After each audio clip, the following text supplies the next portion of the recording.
¿Qué tal? En esta ocasión vamos a hablar de un capítulo que se llama, o de un tema que se llama la entrevista en psicología clínica.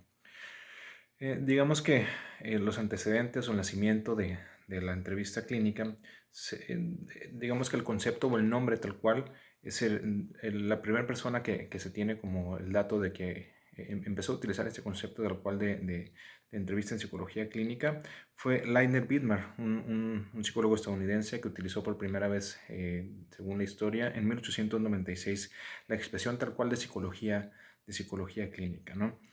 La entrevista, como hemos hablado en algunas sesiones o ocasiones anteriores, digamos que dependiendo para qué se va a utilizar la entrevista dentro de la psicología y sus ramas, pero también va a tener como una estructura, una finalidad y va a necesitar también recabar una información específica. Pero si hablamos de la entrevista en psicología clínica como tal, también van a existir distintos enfoques metodológicos, también digamos de acuerdo a la rama tal cual específica de la psicología clínica en la cual se está utilizando, mejor dicho, ¿no? Por ejemplo, puede estar la entrevista familiar sistémica, la entrevista psicoanalítica, la entrevista clínica conductual, la entrevista de Carl Rogers que se utiliza, digamos, en lo que es la psicología humanista, o que también se le llama la de Carl Rogers, también centrada en el cliente como tal, ¿no? También el enfoque transaccional, la psicología del yo, la psicología del self, entre otras, ¿no? Dependiendo de la rama clínica o de la psicología clínica en donde se va a hacer la entrevista, tiene una metodología y tiene también una forma de realizarse, ¿no? Digamos que la entrevista inicial tiene suma importancia porque digamos que acá vamos a crear, empezar a crear como esta relación con el paciente que recibimos por la primera ocasión y vamos a crear lo que es un espacio teórico práctico, ¿no? Que nos va a permitir incorporar como ciertos conocimientos, como ciertas herramientas necesarias para la realización de una primera entrevista y que sobre todo cumpla con el objetivo que es el obtener la información que nosotros vamos a necesitar para, digamos, las futuras intervenciones o para las futuras sesiones, ¿no? Digamos que obviamente dependiendo también el enfoque o dependiendo también la rama, como decíamos, va a ser también la forma, la metodología y del cómo se va a llevar a cabo una entrevista, ¿no? Digamos que cuando hablamos de psicología clínica, tenemos que enfatizar en que nos referimos a lo que es la práctica que el psicólogo realiza al atender pacientes, ¿no? Desde diferentes enfoques, ¿no? Como lo decíamos, y también desde diferentes, aplicada a diferentes personas, ya sea, por ejemplo, hay quien atiende a pacientes infantiles, pacientes adolescentes, pacientes adultos, pareja, familia. Y entonces también va a tener sus distintas variantes, ¿no? Como decíamos, por mencionarlas nuevamente, psicoanalítica, gestal, conductual, ¿no? Y cada una de estas teorías pues van a exponer o van a aplicar sus fundamentos teóricos al momento de realizar las entrevistas, ¿no? Es necesario que quien realice la entrevista pues tenga conocimiento previo, ¿no? Acerca del marco teórico que va a utilizar para la realización de la misma, ¿no?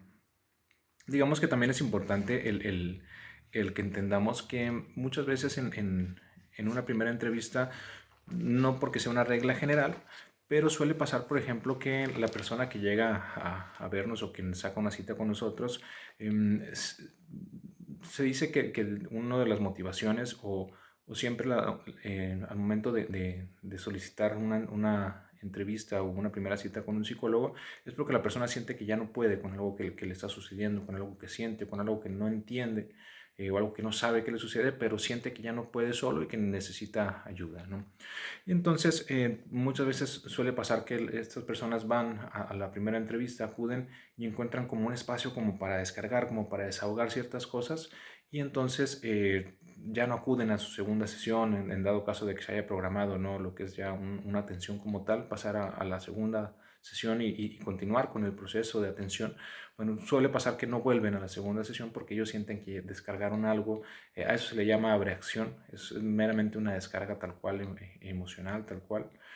Y digamos que la idea es que realmente los procesos de atención no se quedan en la abreacción, es decir, se va más allá. Eh, la reacción llegará en algún momento, a veces en la primera sesión, a veces en la segunda, a veces en la sexta, en la décima, es decir, en algún momento va a llegar esta reacción abreactiva, pero la idea es que, digamos que pudiéramos pensar entre comillas que ahí es donde empieza ahora sí el proceso o el tratamiento, si lo queremos llamar así, ¿no? Lo que viene después de esa reacción, ¿no? El psicólogo clínico tendrá ciertas características. Acá el autor nos va a recomendar, obviamente digamos, yo estaría de acuerdo porque yo voy de acuerdo con la teoría que maneja el autor, que en este caso es psicoanalítica, y entonces siempre se recomienda, ¿no? Por ejemplo, que quien va a atender pacientes se atienda también. Es decir, les pongo mi caso personal.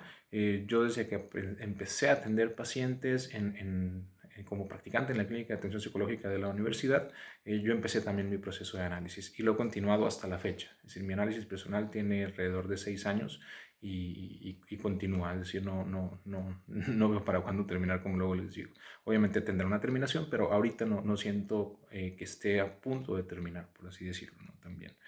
Em, digamos que la idea es que menciona el autor, independientemente del enfoque con el que vaya a trabajar el psicólogo, sería bueno que pasara por un proceso de psicoanálisis, ¿no?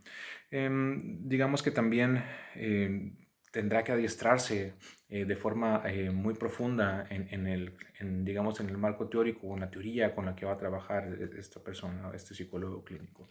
En mi caso, por ejemplo, nosotros quienes trabajamos con psicoanálisis, aparte de nuestro análisis personal, es decir, de ir con un psicoanalista, nosotros también tenemos que, digamos, por cuestiones de formación, por cuestiones formativas, acudir a seminarios especializados en psicoanálisis, de temas psicoanalíticos, ¿no? Que es lo que yo he hecho, formarme en estas especialidades que yo he hecho posteriores a que egresé como licenciado en psicología.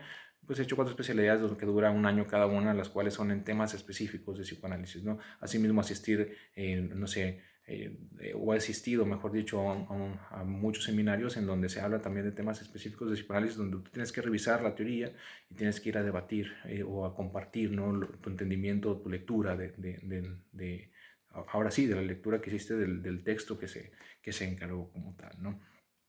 Y digamos que entonces uno va a tener que estarse formando constantemente, ¿no? El entrevistador obviamente va a tener que evitar, en este caso el psicólogo, va a tener que evitar como el dejarse llevar, por ejemplo, en las entrevistas o en la entrevista inicial por sus propios juicios de valor, ¿no? Es decir, no tiene que pensar que está mal o que está bien, no tiene que regañar al paciente, ¿no? No tiene que decir, desde mi perspectiva o lo que yo hubiera hecho, eso no se tiene que hacer, ¿no? Eso tiene que dejar de lado, ¿no? Uno también tiene que dejar de lado las cuestiones personales, ¿no? Como si tiene o no creencias religiosas, si tiene o no cierto gusto o aversión por ciertas cuestiones, simpatiza o no con ciertas cuestiones específicas, uno también los va a tener que dejar de lado para poder escuchar y para poder entender a quien tiene en este caso enfrente, ¿no? Se dice que también uno debe de evitar el tratar de obtener satisfacción personal, ¿no? Como de los procesos de atención psicológica, ¿no? Uno como psicólogo, ¿no? Y también lo primero que tenemos que desarrollar, o una de las herramientas, mejor dicho, que tenemos que ir desarrollando, porque no es algo que se haga de una vez y para siempre, es la escucha. Es decir, la capacidad de realmente escuchar. Yo siempre lo ejemplifico que en el ejercicio o en la práctica de la atención psicológica, cuando uno está atendiendo a un paciente, está escuchando todo lo que el paciente le dice. A la vez uno está tratando de pensar qué me está tratando de decir con esto que me está diciendo, y a la vez uno está generando hipótesis teóricas de lo que está escuchando, ¿no? Y tratando de relacionarlo a la par con digamos, si uno ya tiene sesiones con la historia que le ha contado el paciente, ¿no? O si es en la primera sesión con algo que me dijo anteriormente, información que me dijo anteriormente unos minutos atrás, ¿no? O también, o bueno, aparte, dentro de todas estas como actividades, uno también se va a estar preguntando constantemente en qué me está haciendo sentir el paciente con lo que me está diciendo, o por qué reacciona de esa manera ante mí, ante mi persona, ¿no? Y que eso sería la lectura de la transferencia y la contratransferencia como tal, ¿no? Digamos que eso serían como ciertas cosas importantes, ¿no? Como requisitos que tendríamos que cubrir nosotros como psicólogos clínicos, ¿no? Eh, la idea es que también nosotros no estemos reaccionando de una sobremanera o sobre reaccionando a lo que estamos escuchando. Es decir, obviamente lo que nos cuente la persona que estamos entrevistando pues nos va a causar algún tipo de emoción, pero no sobre reaccionar a ello. Y también tenemos que tener la capacidad de empatizar, es decir, de tratar como de entender desde el lugar de la persona lo que podía estar o lo que pudo haber estado sintiendo, viviendo o la perspectiva desde la que nos está hablando. El costo y el tiempo de la entrevista también es algo que se debe de hablar. Digamos, desde que uno lo contactan, tiene que decir si la entrevista tiene costo, cuánto tiempo va a durar, si no tiene costo también acordarlo y decir, bueno, ahí vamos esa no tiene costo, pero a partir de ahí vamos en dado caso de seguir la atención, vamos a ponernos de acuerdo con el costo de las siguientes sesiones, ¿no? También se tiene que decir en dónde va a ser, se tiene que decir a qué hora va a ser y digamos, la duración aproximada de la misma. Eso se le llama encuadre. No viene acá en el texto que estamos revisando como tal, o no recuerdo si viene como tal, pero digamos es parte del encuadre y es parte del costo y tiempo de la entrevista. El costo y tiempo de la entrevista es parte del encuadre, ¿no? Que se empieza a hacer desde antes de la primera entrevista, pero que sobre todo en la primera entrevista se hace. El encuadre tal cual es también el determinar cada cuándo vas a atender a la persona, cuál va a ser su horario, si va a tener un horario fijo, que en este caso nosotros en psicoanálisis manejamos siempre horarios fijos. Una persona que vemos el lunes a las 4, siempre lo vamos a ver el lunes a las 4, ¿no? Quien vemos el viernes a las 3, siempre lo vamos a ver el viernes a las 3. Y pues la duración de la primera entrevista pues será variable, ¿no? Puede durar entre 20 a 50 minutos hasta una hora, es decir, es lo estipulado, es decir, si a los pacientes se les dedica una hora, en realidad, digamos, las sesiones van a durar 45 minutos, pero la entrevista inicial puede durar desde 20 hasta una hora, ¿no?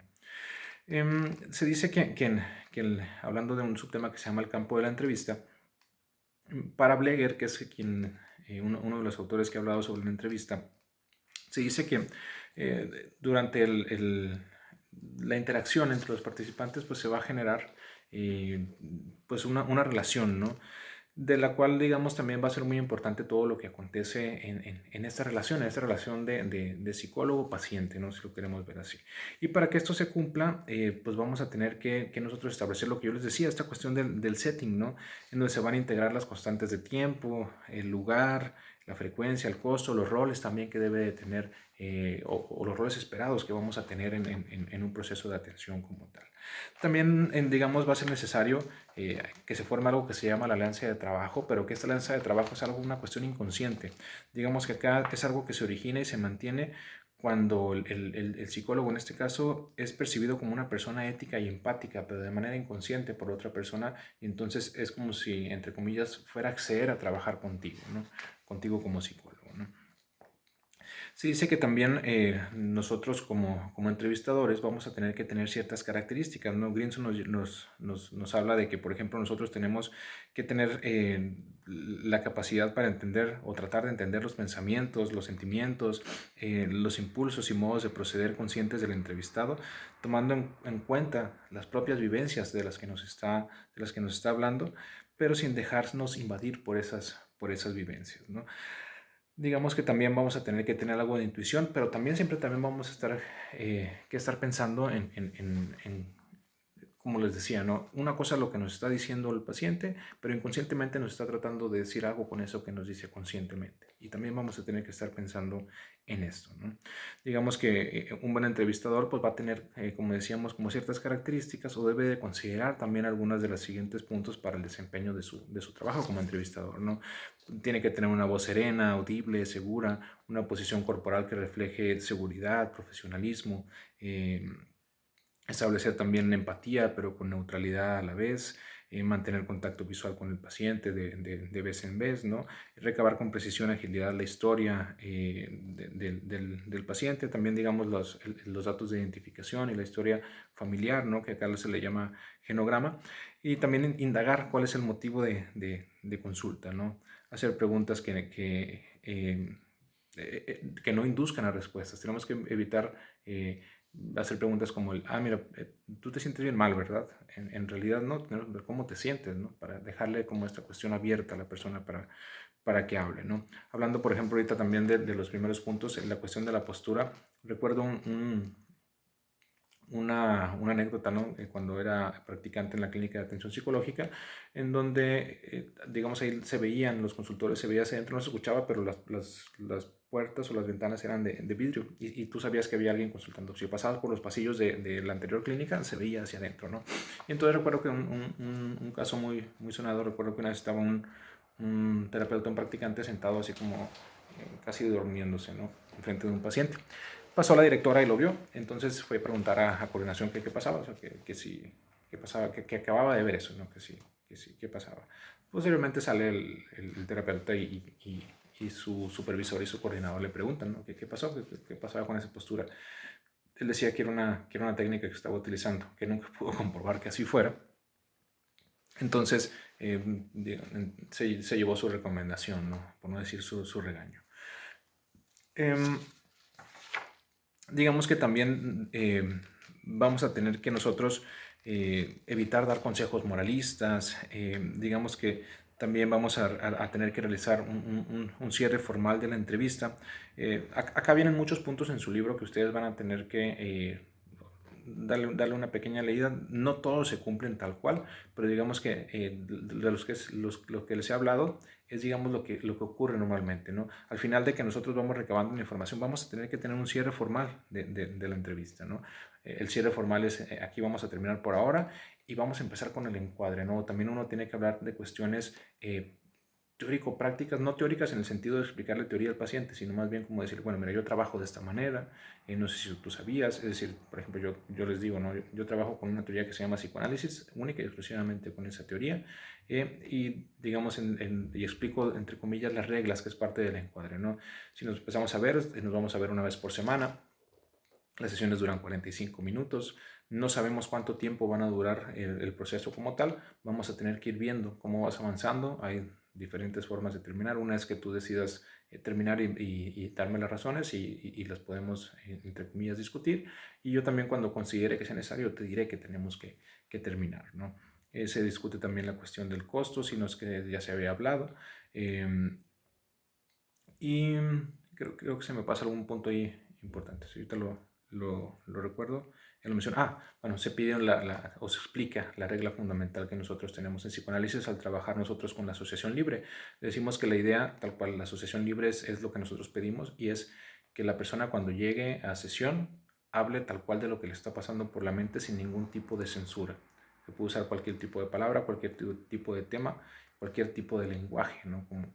Como tal, sin ningún tipo de censura lo tiene que hablar, ¿no? Y es lo que pedimos.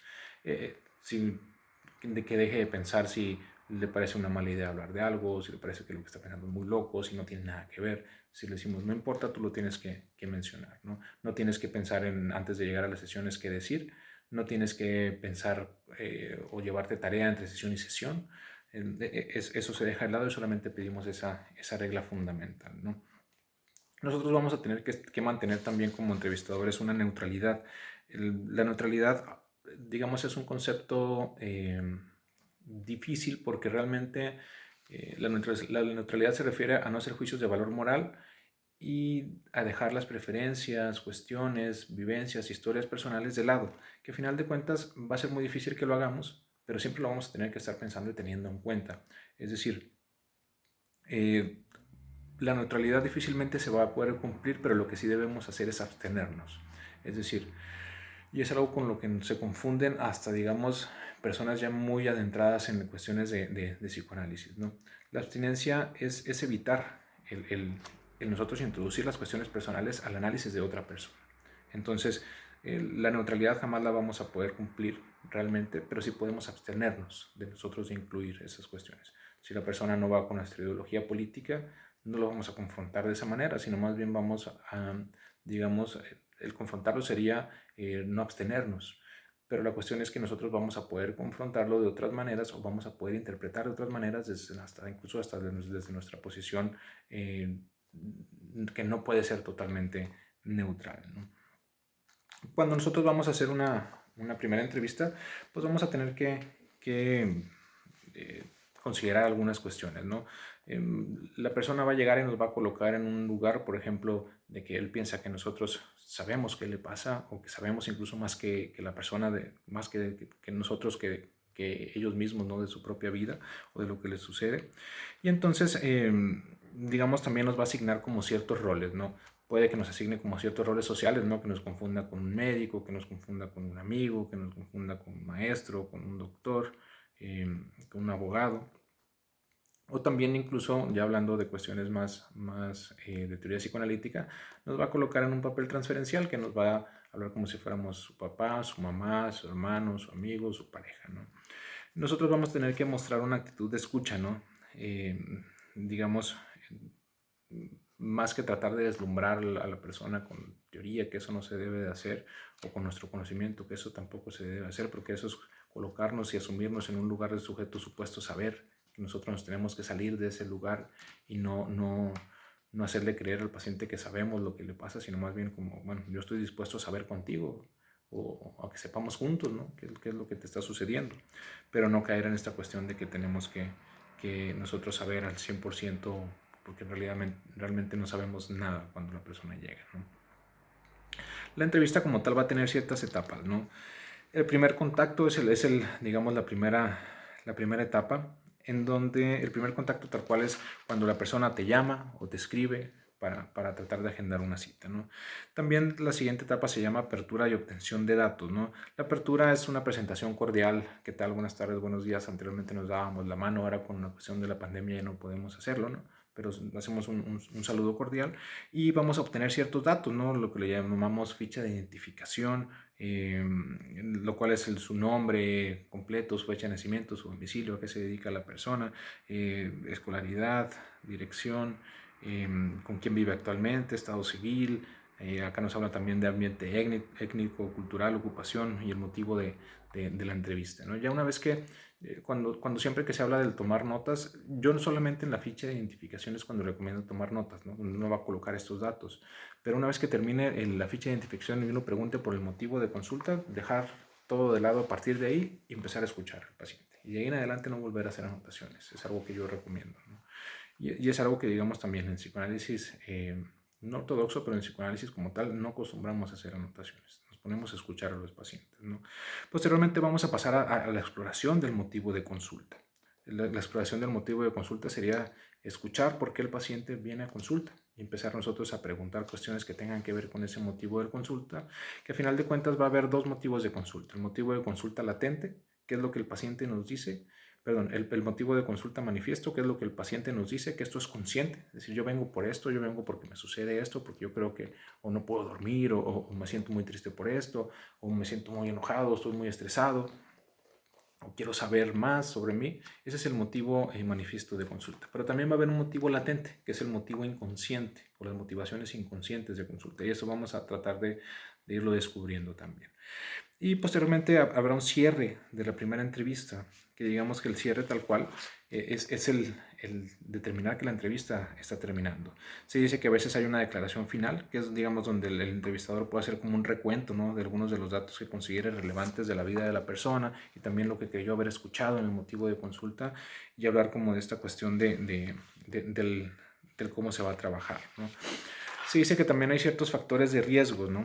Que tienen que ver unos relacionados con el entrevistado y unos relacionados con el entrevistador. Cuando hablamos de los relacionados con el entrevistado, digamos que vamos a tener que aclararle, ¿no? Al paciente que la entrevista es algo que tiene un inicio y que tiene un final. Es decir,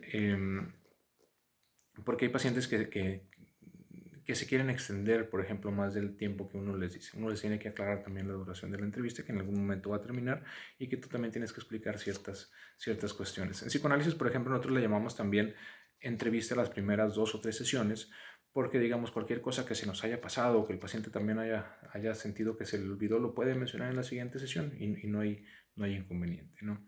Y también va a haber factores de riesgo que tienen que ver con el entrevistador, es decir, con nosotros. Acá tenemos que ser claros, ¿no? Con las consignas que le estamos dando al paciente. Debe saber también sin ambigüedades, ¿no? ¿Qué es lo que esperamos? Nuestras preguntas deben ser claras y concisas, ¿no? Y también, digamos, ser claros con lo que estamos solicitando y cómo lo estamos solicitando, qué estamos preguntando tal cual, ¿no? Se dice que también nosotros hablando ya específicamente del psicoanálisis, y esto, lo hablo de manera muy general, que acá también en el texto lo mencionan de manera general, va a haber ciertos conflictos que nosotros vamos a evaluar, ¿no? Ya que habla de conflictos defensivos, ¿no? Nosotros vamos a evaluar el conflicto psíquico que existe entre las diferentes instancias descritas por Freud en la segunda tópica. Eh, si ven aquí arriba, tengo esos libros verdes y otros que se ven acá de colores, bueno, los de mero arriba, que son toda esa hilera de ahí, digamos, son 3 ediciones diferentes de las obras de Freud. Em, digamos que en un primer momento Freud, en uno de los primeros libros que vienen acá, Freud va a hablar de la primera tópica, la cual es nos habla del consciente, inconsciente y preconsciente, ¿no? Es decir, como lugares, por eso le llama tópicas, ¿no? Por eso se llaman tópicas. Topos es lugar. Nos habla de que nosotros en nuestro psiquismo, en nuestro aparato psíquico, va a estar dividido como en esos 3 lugares. Un lugar que es consciente, un lugar que es preconsciente, es decir, que podemos traer a la conciencia, y un lugar que es inconsciente, el cual no puede llegar a la conciencia. Posteriormente, Freud tiene que modificar cuando habla de la segunda tópica, que se conoce como la segunda tópica freudiana, ya digamos hacia el medio, la parte final de los libros, de la obra de Freud, habla de la segunda tópica. Y en la segunda tópica nos va a hablar de 3 instancias psíquicas, que estas tienen que ver más no con un lugar, sino más bien tienen que ver con un funcionamiento. Y acá nos habla del funcionamiento psíquico. Entonces acá nos va a hablar de un yo, un super yo y un ello. Para que lo entiendan de manera ahorita general, es muy diferente. No es tan sencillo como lo explican algunos maestros, ¿no? Que le dicen, el yo son ustedes, el super yo es un angelito y el de ellos es el diablito, que están en conflicto, ¿no? Eso es una cuestión muy simplista y muy caricaturesca, ¿no? De explicarlo. Cuando hablamos del yo, vamos a hablar de todos estos procesos conscientes y todos estos procesos de raciocinio y de procesos ejecutivos superiores, si lo queremos llamar así, en el cual nosotros vamos a integrar, por así decirlo, las mayores características de lo que nosotros conocemos como nuestra personalidad, es decir, lo que nosotros pensamos conscientemente o constantemente, cuáles son nuestros temas, por así decirlo, que nos describen o nos definen, o las cosas que nosotros podemos hablar de nosotros. Esas serían las cuestiones de las que se encargaría, o una de las cuestiones de las que se encargaría el yo. Si hablamos del ello, el ello se dice que es por así decirlo, ¿no? El caldero de las pulsiones, que las pulsiones serían los representantes psíquicos de los instintos, porque nosotros como al construir una cultura y al tener raciocinio, al tener conciencia, renunciamos a la mayoría, si no es que prácticamente todos nuestros instintos, y entonces nosotros tenemos representantes psíquicos de los instintos, los cuales se llaman pulsión. Y la pulsión, digamos, son aquellas motivaciones inconscientes que nos hacen hacer cosas que a veces no entendemos por qué las hacemos, o no sabemos realmente por qué las hacemos, porque pertenecen como a esta cuestión también del inconsciente, ¿no? Y si hablamos del super yo, bueno, y también es importante que las pulsiones no son malas en sí, sino son solo motivaciones. No es un diablito. Y si hablamos del super yo, tampoco es un angelito. El super yo son, digamos, todas las reglas sociales, culturales que nosotros tenemos introyectadas, que nos dicen, entre comillas, qué está bien y qué está mal, hablando cultural y socialmente, pero no necesariamente nos dice que no lo hagamos, sino más bien nos dice, tú sabes si lo haces, ¿no? Y en cierto modo también es bastante punitivo, es bastante como, tú sabes si lo haces, no hazlo, y yo te voy a castigar, ¿no? Te voy a castigar en el sentido de estarte agobiando, conflictuando, ¿no? Y entonces estas 3 instancias, el ello y el superior, van a estar en constante conflicto, dependiendo también de la personalidad, de la estructura de personalidad y de la persona y del momento y de su vida y de su historia. Y entonces nosotros vamos a tener que también tomar en cuenta eso, ¿no? Durante la entrevista inicial. Tal vez no a fondo, porque no lo vamos a poder saber realmente, pero digamos vamos a empezar a notar, o digamos a poner oído en eso, ¿no? También se van a evaluar, o se pueden evaluar, lo que son los mecanismos de defensa. Acá nos habla de mecanismo de defensa como la cuestión de la represión. La represión no es un mecanismo de defensa como tal, sino es una barrera que está entre el plano consciente y el inconsciente, que decide qué pasa de lo inconsciente a lo consciente, y lo que no es tolerado por nuestro yo, lo que el yo siente que no va a tolerar, o la represión siente que el yo no va a tolerar, no permite que pasen esas representaciones. Todo aquello que tenga que ver, por ejemplo, la represión o cuestiones represivas o reprimidas originarias, ¿no? Como lo es la prohibición del incesto, el asesinato, cuestiones, por ejemplo, muy criminales, ¿no? Como la violación y demás, están como en estas cuestiones reprimidas, ¿no? Entonces eso no llega a la cuestión de la conciencia o al yo. El canibalismo tampoco, ¿no? Esas serían las cuestiones reprimidas originarias, ¿no? O culturales. Y eso es la represión, no es un mecanismo de defensa, es una barrera como tal. Ya si hablamos de otros procesos que pasan en el ello, estaríamos hablando del desplazamiento y la condensación, en donde todas las representaciones psíquicas inconscientes que tenemos en el ello van a estarse moviendo libremente en el inconsciente, y en el ello no hay lógica, no hay tiempo, es atemporal. Y entonces van a estarse moviendo constantemente y puede que una representación se cambie a otra que está al lado y esa se cambia a la otra, y eso se le llama desplazamiento, ¿no? Algo que era, por ejemplo, no sé, hambre, pase a hamburguesa, pase a correr, es decir, se va desplazando. Y digamos que también se pueden condensar, es decir, muchas representaciones se pueden juntar en una, ¿no? Es decir, en una idea como ir al bosque, puede estar como el estar triste, tener hambre, querer correr y muchísimas otras cuestiones que no tengan que ver una con otra literalmente. Y entonces están condensadas en una sola representación, ¿no?